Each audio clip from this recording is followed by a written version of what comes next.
सुप्रभात बच्चों, आज की वीडियो क्लास में आपका स्वागत है।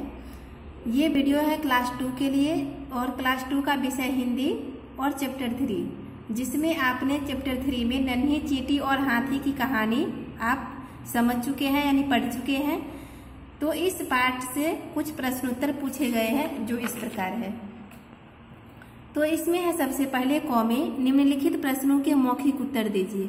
मौखिक का मतलब होता है मुख से बोल करके उत्तर देना है, यानी समझना है उसके बाद बोलकर उत्तर देना है। तो क्वेश्चन नंबर 1 में है सरदार चींटी का नाम क्या था? तो सरदार चींटी का नाम था नन्ही। इसके बाद है क्वेश्चन नंबर 2 में हाथी कहाँ रहता था? तो हाथी वन में रहता था।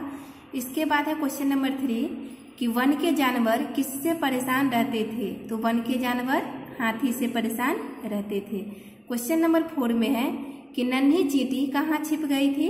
तो बच्चों नन्ही चींटी घास में छिप गई थी। इसके बाद है क्वेश्चन नंबर 5 हाथी का क्या चूर चूर हो गया था? तो हाथी का अभिमान चूर चूर हो गया था, यानी उसका जो है घमंड वो नष्ट हो गया था। इसके बाद है ख में कि सही उत्तर पर सही का चिन्ह लगाइए। क्वेश्चन नंबर 1 चींटियों की टोली रोज सुबह किसकी खोज में निकलती थी? भोजन की या पानी की? तो भोजन की खोज में निकलती थी। इसके बाद है क्वेश्चन नंबर 2 अपने को सबसे शक्तिशाली कौन समझता था? चींटी या हाथी? तो हाथी जो है अपने को सबसे शक्तिशाली समझता था। इसके बाद है नन्ही हाथी के किस अंग में घुस गई थी? तो नन्ही जो है हाथी के सुर में घुस गई थी या कान में? तो सुर में घुस गई थी।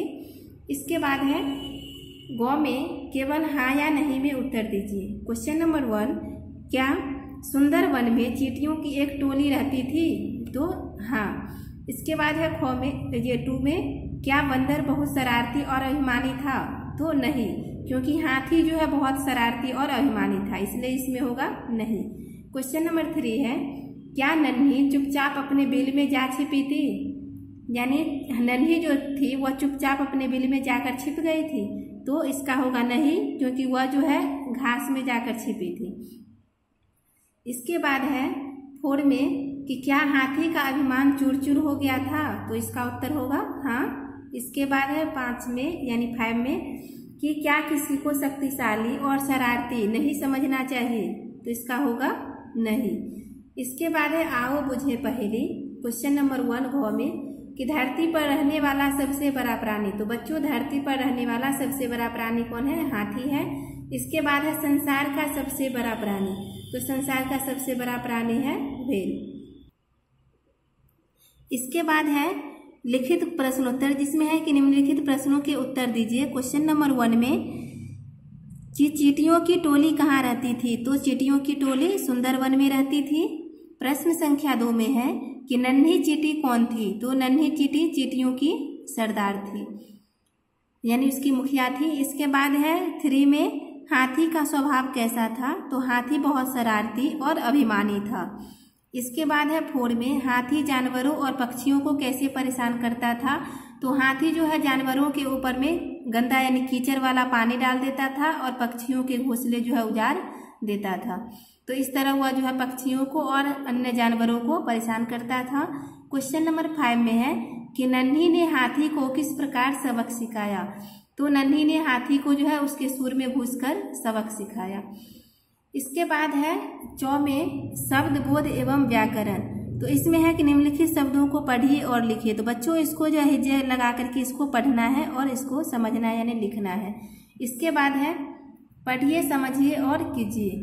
तो 6 में है जैसे कि पहला है चींटी, तो इसका चींटियां बनाया गया, यानी चींटी एक वचन है और जब एक से ज्यादा संख्या हो तो वहां पे बहुवचन का प्रयोग किया जाए। जैसे कि चींटी का मतलब एक चींटी और चींटियां का मतलब एक से अधिक चींटियां, यानी बहुवचन। तो एक वचन से बहुवचन बनाना है।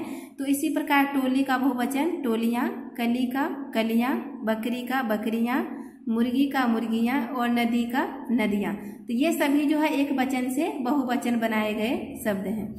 इसके बाद है जौ में कि दिए गए शब्दों में किन किन स्वरों की मात्राएं प्रयोग की गई हैं? तो इसमें जो है साहसी में स्व में आ की मात्रा का प्रयोग और सी में यहाँ पे दीर्घ ई की मात्रा का प्रयोग किया गया है। इसके बाद है शरारती में र में आ की मात्रा और त में दीर्घ ई की मात्रा का प्रयोग किया गया है। इसके बाद है अभिमानी में जो है भ में हर्ष ई की मात्रा, म में आ की मात्रा और न में दीर्घ ई की मात्रा आया है। इसके बाद है परेशान में र में ए की मात्रा और तालाबे स में आ की मात्रा का प्रयोग किया गया है। और चुपके में च में हर्ष उ की मात्रा का प्रयोग और क में ए की मात्रा का प्रयोग किया गया है। इसके बाद है छ में ओ की मात्रा का प्रयोग और ट में आ की मात्रा का प्रयोग किया गया है। तो बच्चों इस पाठ के लिए बस इतना ही। धन्यवाद।